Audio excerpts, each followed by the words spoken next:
I'm Kate, 54 years old. According to my sister-in-law, I'm privileged, a person who doesn't know the struggles of ordinary people. I'll talk about that later. My husband is Aaron, also 54, the same age as me. We both work full-time during the week. We don't have any children. The reason my sister-in-law says I'm privileged and don't know the struggles of ordinary people is because the house I live in is in a very good location. It's near Chinatown in San Francisco. My grandfather built a house on his land, which my parents took over, and when they passed away, my husband and I moved from our apartment to live there. The sister-in-law who says you're so privileged is 46 years old, 8 years younger than me. This sister-in-law often comes to visit our house. Leaving her husband and 12-year-old child at home, she travels 2 hours from her home to visit us once every 3 months over the weekend. She says she likes Chinatown.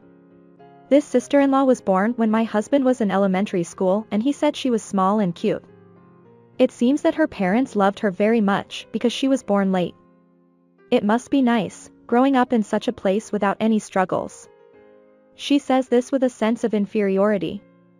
I was born in the countryside, so there were no places to play. You must have grown up comfortably without knowing such struggles. She clearly doesn't have friendly feelings towards me. But she seems to like Chinatown and comes to visit this house. Of course, she doesn't bring any gifts. Even if I bring a gift, you'll make fun of it because it's from the countryside. That's her reason. My sister-in-law comes empty-handed and says, "It must be nice, being so close to Chinatown. You don't have any struggles. You can live without a car. We country folks can't live without a car, so we have transportation costs. But your place is nice too, isn't it? I like it. The air is clean and the people around are kind." When I say this, what's that? Are you being sarcastic? She says things like that. I don't go out to play that much, because I work during the day. If I say this, you're really sarcastic. You want to say, unlike where you live, we're close to tourist spots, don't you? That's what she says. I want to say, who's being sarcastic? I've complained to my husband about her harsh words. My sister speaks her mind. She's straightforward. But he didn't take me seriously. So, in the midst of all this, I heard that my sister-in-law was building a house. She told me when she came to visit again. Really? Where? Sister-in-law said, it's obviously near our house. We bought the land ourselves. We didn't have it from the start like you. So there's no way we could buy such a good location. Rich person like you is nice. I was already irritated by her constant remarks, so I asked. So, how should I speak so that you don't feel like I'm being sarcastic? Why don't you just keep quiet? Everything you say sounds sarcastic. She said. I can't do anything but keep quiet. I was completely excluded from the conversation. Since then, she comes to visit but doesn't say a word to me. But she comes. She comes more often than before. Because my husband allows it. Hey, wait a minute. Your sister comes to our house but ignores me. She uses our bath. She eats our food. But I'm ignored. I tried saying this to my husband. Then, that's what I'm saying, she's straightforward. You don't have to talk either. She leaves her husband and child at home so we don't have to worry about them, right? So neither of us has to worry about each other. Even so. Today, she went out to explore San Francisco on her own, came back, used the bath as she pleased and went to bed. And the next day, she silently ate the breakfast I prepared and not even a word of thanks. Is this a hotel? Am I a hotel chef? So, 3 months later, my sister-in-law came again. It seems like she's going sightseeing in San Francisco today. But after that, she talked with my husband all night. She stayed overnight and left, but my husband was excited and showed me lots of pictures. Hey! Look at this. This is the house my sister built. Oh, the house was built. This? You'll love this when you see it. What he showed me was a pure white building. It certainly looked new. Isn't this amazing? My husband showed it to me with excitement. Huh? I tilted my head. At first glance, it looked like a garage. But looking at the mop in the picture with it, it was clear that it wasn't big enough for a car. Huh? Is this? That's right. Isn't it amazing? My husband shouted proudly. It's a motorcycle garage. And it's custom made. Now my Harley can fit in there. What? I was stunned. That's what I'm saying. My Harley can fit in there. I don't understand. But this is your sister's house, right? No, we've been talking about it for a while now. Let's exchange houses. What? I was surprised by the unexpected reply and development. I dropped the plate I was holding. My sister has been saying for a while now that she likes the location of this house and wants it. I've been saying that I don't like this house because it's old and has been around since your parents' time. So my sister said, then let's build a new one and exchange houses. So I had her build a special motorcycle garage so that my Harley could fit in. Wait. What? What is this? Without any consultation. I don't want to move out of this house. I don't really care about the other person's house. Or rather, I can't keep up with that much thinking. My husband started to get irritated, perhaps because my opposition was unexpected. From my point of view, his unexpected face was unexpected. Wait. What are you hesitating for? My sister and I have been discussing this for a long time. I understand that, but I didn't hear anything. I was being ignored. But think about it, there's only benefits. There's a motorcycle garage. Wait a minute, what about my position? Your hobby is watching suspense dramas, right? There's a TV in that house too. It's true that my husband's hobby is motorcycles. He cherishes his Harley Davidson as much as his life. Compared to that, I didn't have any particular hobbies, and if I had to say, I liked watching suspense dramas like Criminal Minds and 24 on TV. But, commuting. You just have to spend a little more time on the bus and train. That's not a little, it's an extra 2 hours. I can commute on my Harley. You should spend about 2 hours commuting. You've been gaining weight lately, so you should go on a forced diet. There's a limit to forced dieting. How painful it would be if it became a daily routine. But my husband's head was full of the new house and the dedicated garage to store his Harley. Just because I was lingering over this old house, he seemed to be getting really angry because it was unexpected and annoying.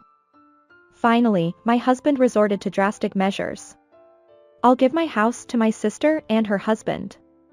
I'll get a new house with a motorcycle garage. I don't see any reason to refuse. If you refuse, we're getting a divorce.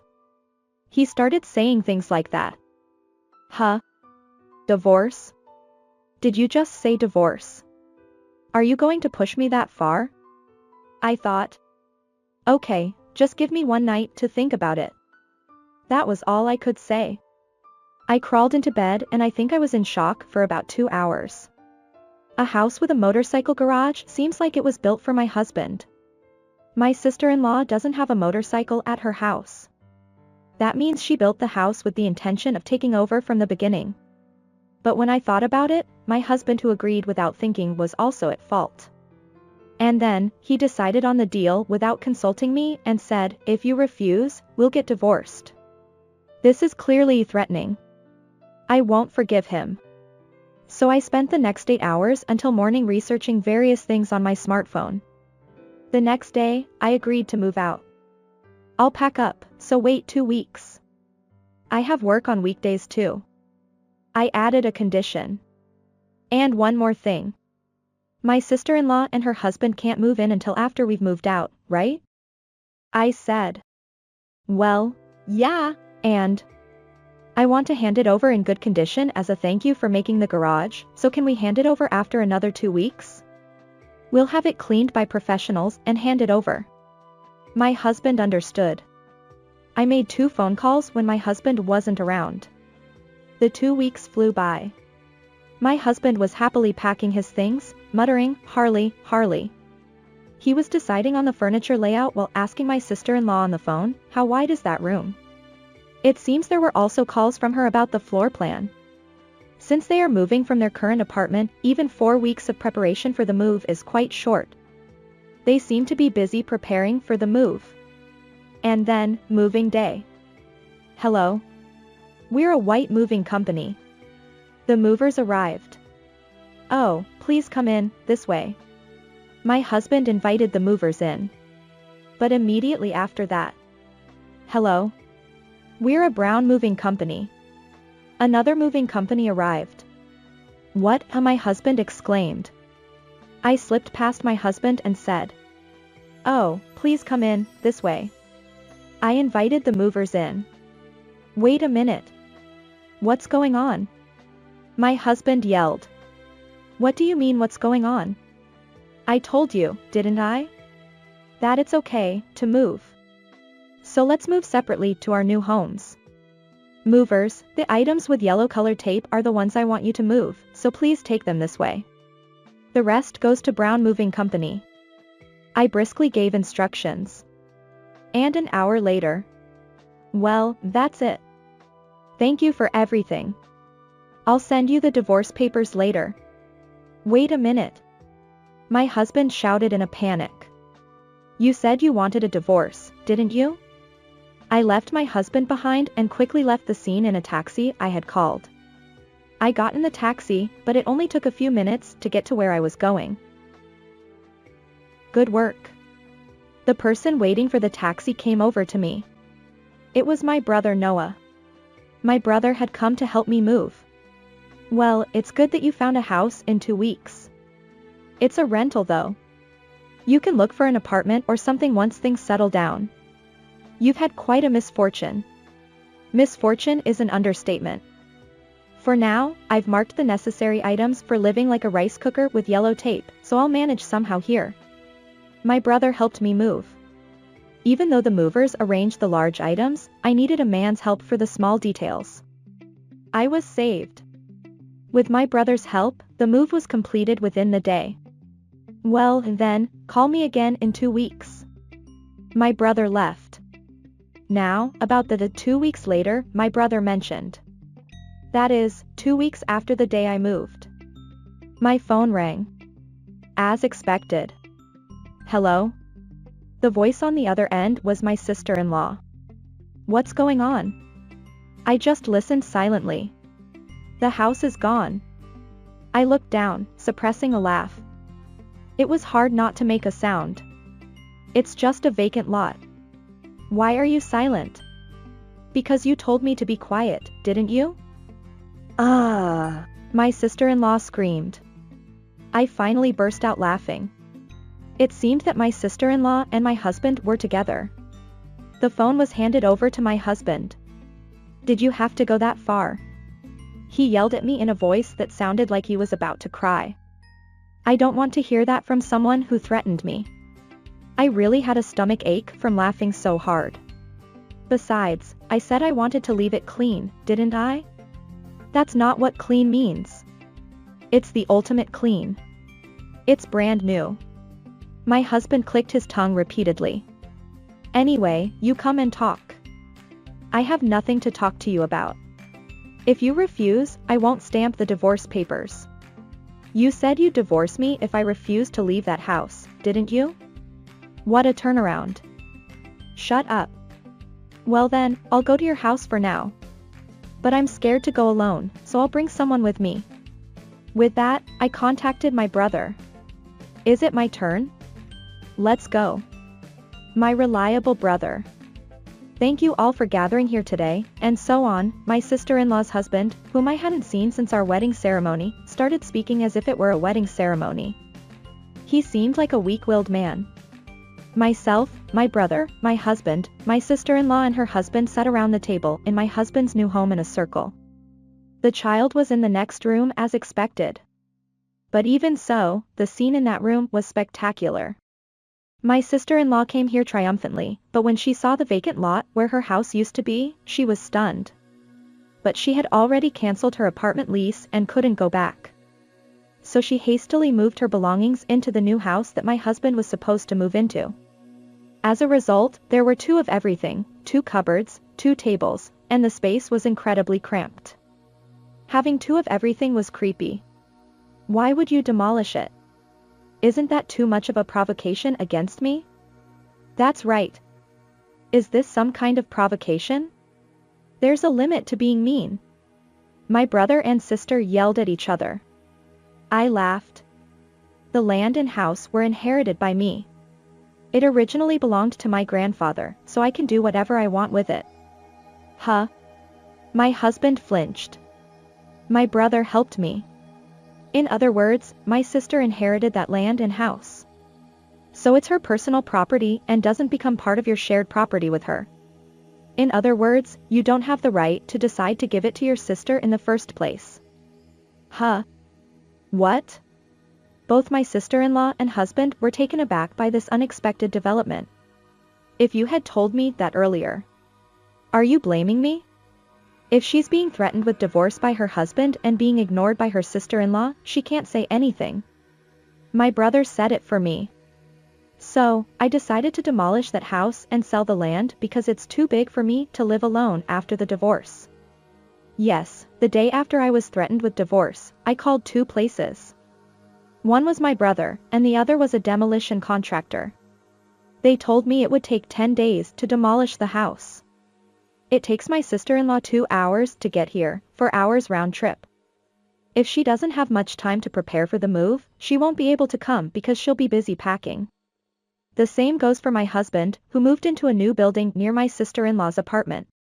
So when I actually moved, I was able to make a big counterattack by turning it into a vacant lot. Stop it. We lost our house, you know? And we had to pay for moving twice because we had to move into your brother's house for now since our house was gone. I don't care. You could have been sued for trespassing on my property without permission, couldn't you? You're lucky you didn't become a criminal because it became a vacant lot. I laughed at her. And then to my husband. Is a woman who talks about such small amounts of money straightforward? Don't make me laugh. My brother said. Ignoring is not straightforward, it's damp. My sister-in-law's husband, who had been silent all along, interjected. Sister-in-laws, so, you're saying that this discussion progressed without your sister-in-law's permission? That's right. Besides, my sister-in-law told me to shut up, and my husband threatened me, so they were both getting carried away on their own. I exposed them. Then, my sister-in-law's husband, who had seemed timid until a moment ago, started to tremble. Sister-in-laws, hey, what do you mean? What's wrong? She probably hadn't seen him get so angry before. My sister-in-law was clearly flustered. Sister-in-law. My sister-in-law's husband continued. Sister-in-laws, she told me that we were going to get your brother's house and move. She said if you refuse, we'll get divorced. What? All siblings said similar things. I thought I was going to have a stomach ache from laughing so hard. This is definitely going to be muscle pain tomorrow. Sister-in-laws, but I'm a home-based SE, so I can live anywhere, and I thought it would be pitiful for our child if her mother wasn't there, so I allowed it. But now that it's come to this, she's too selfish and I think it's bad for our child. And as you pointed out, my sister-in-law's husband took a breath before telling my sister-in-law. Sister-in-laws, what you said was a threatening thought. And finally, sister-in-laws, we're done too. I'll protect and raise our child. I'll take your threat as of a proposal a dot. He said. Well then, let me say it again. I also gave my husband a final blow. I accept that as a proposal. We're really over now. Goodbye. Wait. If the house is gone, the situation has changed. That's right. It's strange to cut off unilaterally when the situation has changed. The siblings started screaming together. My sister-in-law's husband and I waved our hands together. Sister-in-laws, you created this strange situation on your own, got carried away, and now it's just back to normal. My sister-in-law's husband said. So, what happened in the end was that my sister-in-law's husband and I each hired a lawyer and we each went through mediation divorce. It seems that my sister-in-law's husband got custody of the child and the newly built house that my sister-in-law built. My sister-in-law, who was extravagant and went out to Chinatown once every 3 months. Her child seemed to have been lonely because she left the child alone even on weekends.